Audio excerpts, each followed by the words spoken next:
I'm Caleb Bedillion. I'm the local politics and government reporter here at the Daily Journal. I am joined today by two of our candidates for elected office. In Ward 3, we have the Republican incumbent, Travis Beard, Democratic challenger, James Hull. Now, these two faces may be somewhat familiar. Both these gentlemen were the final two candidates in a 2014 special election for this very seat. So we have a rematch of sorts in this race. Mr. Beard is finishing his first term, not a full term since he won the special election. And I want to go ahead and start by asking a question about that.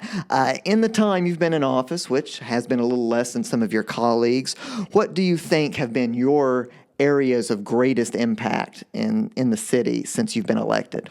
Well, I answered that question when we were talking in an interview session. I don't think that I personally have made a big impact on the city, but I think the council itself has made a big impact on the city. I came in not knowing anything about how the city council functioned, how it worked, how the city worked, and I didn't know my ward. I found out the parameters of the ward.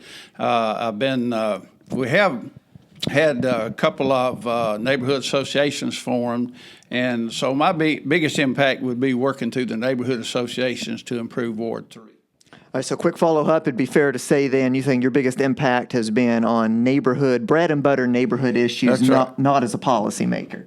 That would be correct. Okay. All right, now, Mr. Holt, I want to ask you, since you're the challenger looking at taking this seat, what do you think are the biggest needs facing Ward 3 right now? Well, the biggest need is infrastructure. I talked to a lot of people who've had some issues with some flooding in a couple of low-lying areas over there in Chickasaw Trails. They've been having some serious issues over there. A couple of the streets need some resurfacing and repaving, I think, which is most important. So infrastructure is always going to be the biggest deal. It's always going to be the high-ticket item on any city council agenda.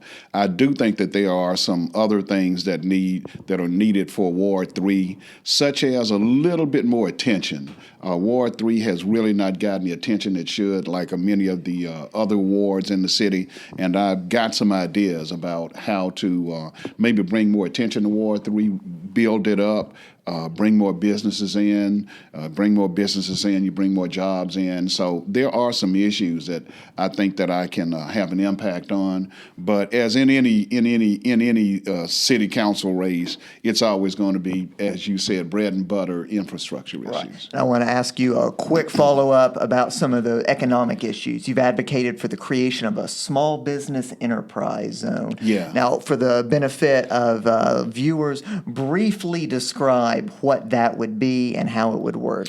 It would just be a much more formal effort to attract and support small businesses in a particular area. Tupelo already has some nice things in place regarding tax breaks, regarding property tax breaks and those things like that. But there are some other issues like internet, Wi-Fi. There are some tax breaks that can be expanded regarding refurbishing and improving buildings and structure. So I think that that's the most important thing for me. All right, sounds good. Now, Mr. Beard, I want to ask you about something that was an issue during the special election and has continued to be a subject of conversation, and that's public transportation. Tell me, where do you think that conversation stands right now? Well, we're in a better position right now than we were 3 years ago. I'm in a better position to discuss it. I know it was a central point of where I stood on public transportation, and now I have a better stance than I did 3 years ago. We actually have Step Up or Climb Up, I think, which is providing some assistance right now. And getting people to the doctor and to the hospital. We are working with the State Department, and we've had several meetings with them to apply for some grants. We missed out on the grant for this year, so it'll be like October before we can apply again. But I do think public transportation, the subject, and there's still a lot of questions, but we're close to coming to an idea of exactly what Tupelo needs and what we as a city council can afford to spend.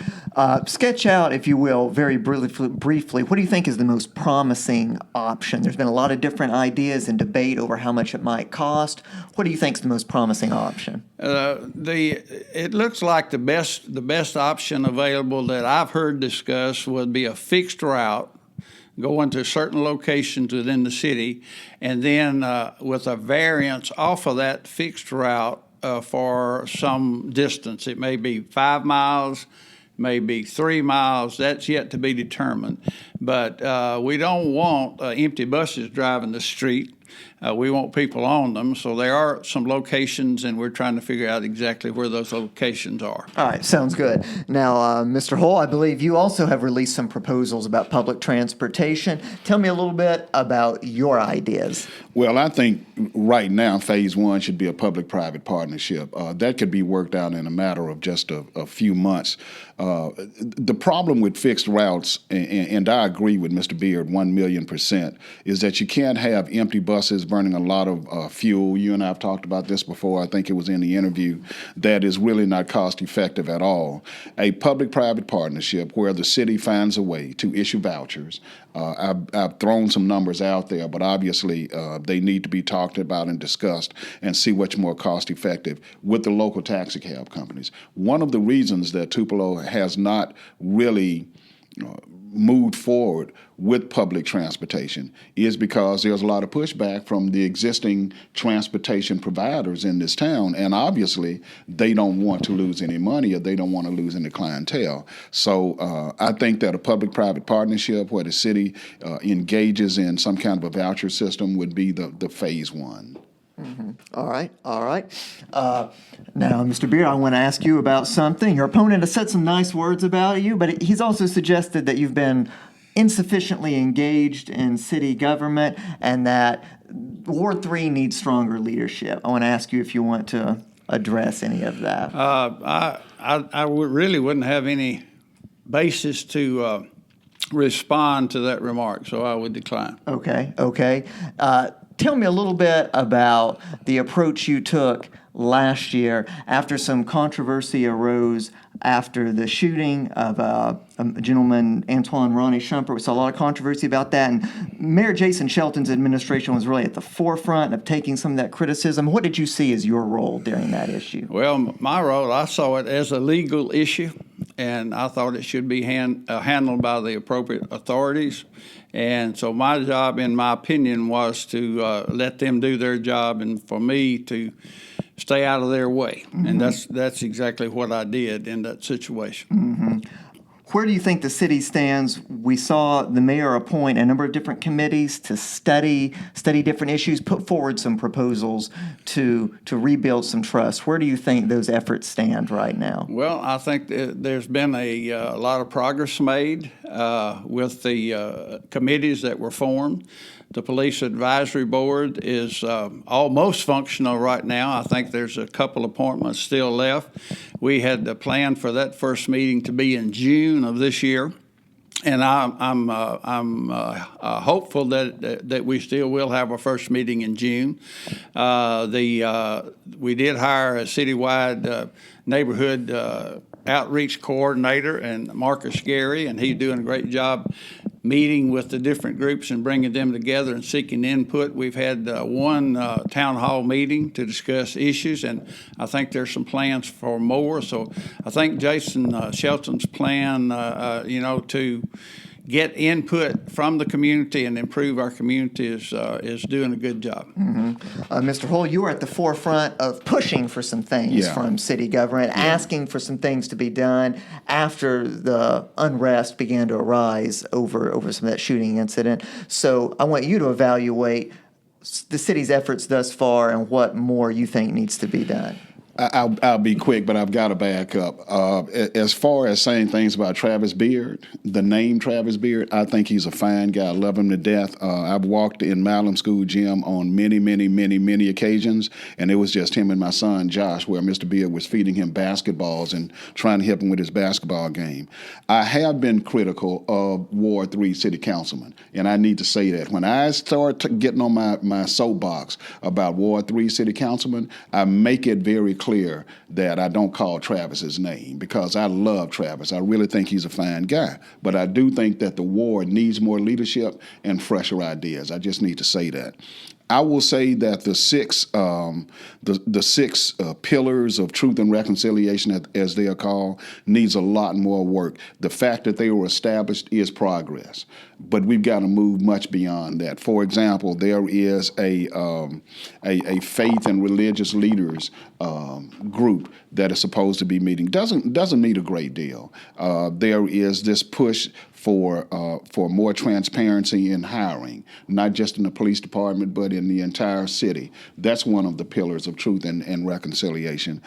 So, there's a lot of work to do, and I applaud city officials for going as far as they have, but there's a great deal of work to do, and I would not call it progress. I would call it just a very good beginning. Okay. All right, now I want to give you about a minute to go ahead, and I'll give you a closing statement to explain why you think voters need to put you into the city council again. Well, Caleb, I think the last 3 years have been some of the best in the history of Tupelo. I think we've had sufficient progress from bringing families into the community and establishing the neighborhoods. I know that this year, since January, there have been 30 new home permits being built here. Our finances are on good shape. In the last 3 years, we have paid $2 million on the city debt as a city council, and we've had $7 million in budget surplus that came from the economy.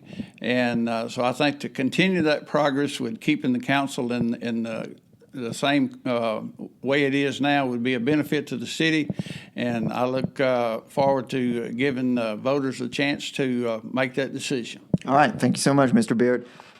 Take about 1 minute for a closing statement, and let's hear your campaign pitch. Well, look, if Ward 3 is simply going to elect city councilmen to simply look out for the general welfare of the city, then maybe we just say have 7 at-large council members. That's not what we have. We have council members who are specifically elected to try to bring better ideas, quality of life, look at and discern what's best needed for their particular wards, and work for their wards first in conjunction with working with the other 6 councilmen. And I just believe I can do a better job. I believe that I understand and know what Ward 3 needs. It's a ward in transition. There are younger families moving in. Those younger families need to be looked after. I've talked about having shelters for children who have to stand out in the rain and in the cold weather. I think that's an important issue for me. And as I've talked with a lot of parents, that's an important issue for a lot of parents. So I've got some great fresh ideas. I will represent the elderly, black, white, Republican, Democrat, everyone who wants fresh and new ideas. I think I'm their guy. All right, sounds good. And don't forget, both these men will be on the ballot during the June 6th general election, during municipal elections here in Tupelo. If you live in Ward 3, this is the only race that'll be on your ballot. So pay attention. Continue to read the Daily Journal in print and online at djournal.com. We'll have continuing coverage of this and other municipal elections. Thanks so much.